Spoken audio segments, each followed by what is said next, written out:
Here is the 1910 census taken in Syracuse, New York. And if you follow this form here, here's the location.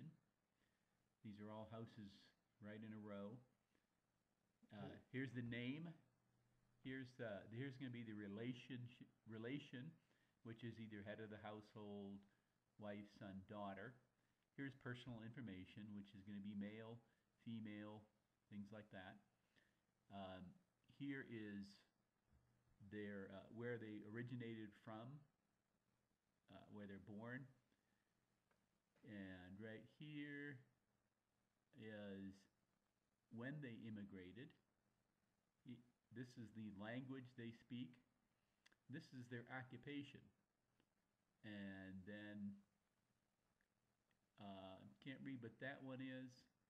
Here's their education right over here.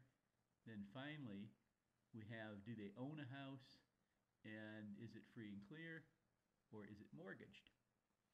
So if we come down here, we see at number 164 on the list it's Agnus saying, but they didn't read it correctly, and it's Agras is what they recorded it as. We know it's Agnus. And we see that she's the head of the household, because her husband is dead. A female, and she's white, age 56, and she was born about 1854, and she's widowed, from Germany.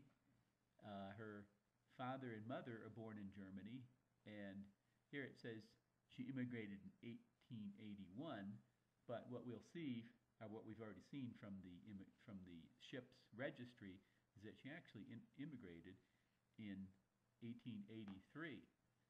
So if we come down here on the records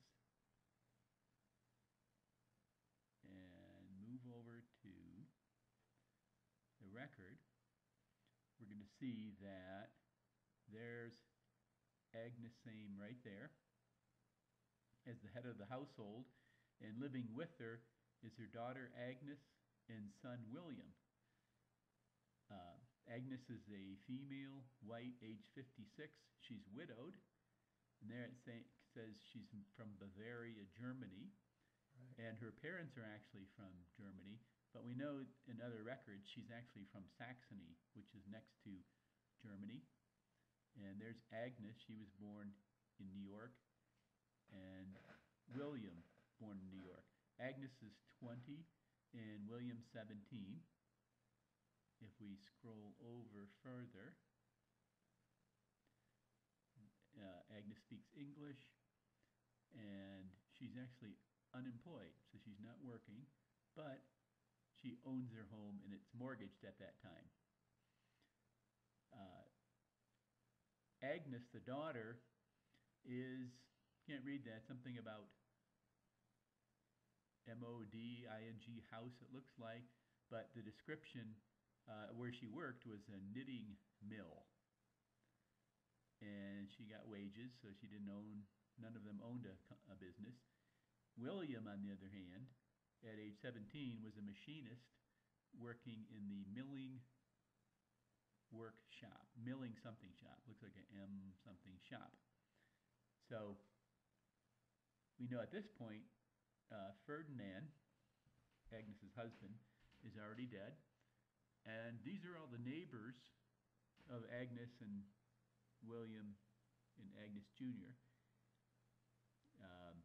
If we look up and down, whoops, right here, we see that Agnes is widowed, and the person next door, her first name is something like Jacobine, she's widowed, and she has a son at home who's also named William.